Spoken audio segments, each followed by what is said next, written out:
Dans cette vidéo, nous expliquerons les causes qui peuvent faire que le compresseur d'un climatiseur conventionnel, non inverté, reste allumé, même lorsque la pièce a déjà atteint la température souhaitée ou lorsque l'unité est éteinte avec la télécommande. Bien que cette panne puisse sembler compliquée, elle a généralement des causes simples que vous pouvez identifier et résoudre vous-même.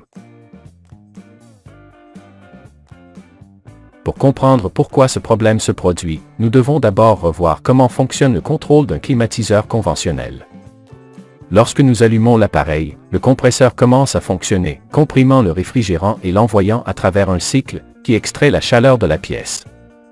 Lorsque la température atteint le niveau programmé, le capteur de température de la pièce envoie un signal à la carte électronique pour éteindre le compresseur, permettant au système de se reposer et d'éviter un refroidissement excessif.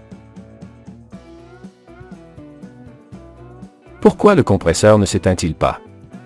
Il existe plusieurs raisons pour lesquelles le compresseur peut continuer à fonctionner, même lorsque l'unité est éteinte avec la télécommande ou lorsque la pièce est déjà froide. Nous allons analyser ci-dessous les causes les plus courantes. 1. Panne du relais.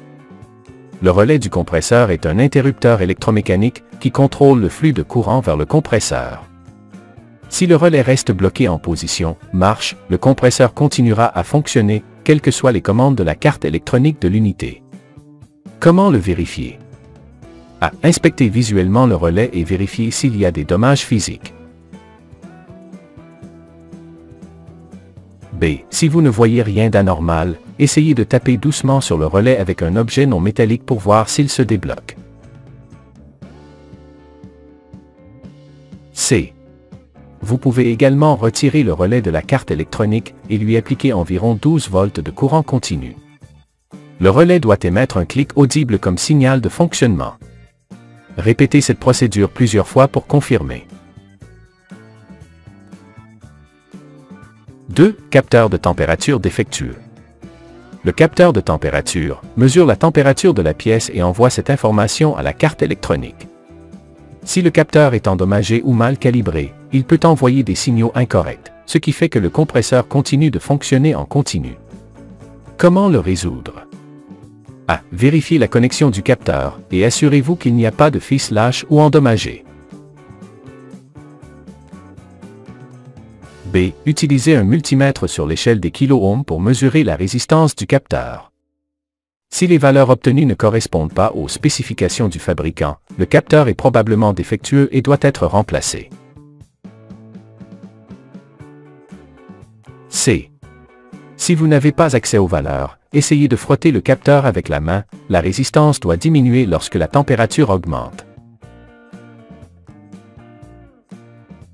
3. Fuite de réfrigérant. Une fuite de réfrigérant peut faire fonctionner le compresseur de manière continue, essayant d'atteindre la température programmée sans succès, ce qui empêche le système de s'éteindre. Comment la détecter et la résoudre? A. Inspecter les tuyaux et les connexions à la recherche de taches d'huile, ou utiliser un détecteur de fuite. B. Utiliser une pince ampermétrique pour mesurer la consommation électrique. Rappelez-vous que lorsqu'il y a une fuite, l'ampérage est inférieur à la normale. C. Si vous confirmez la fuite, réparez-la et rechargez le système avec la quantité correcte de réfrigérant.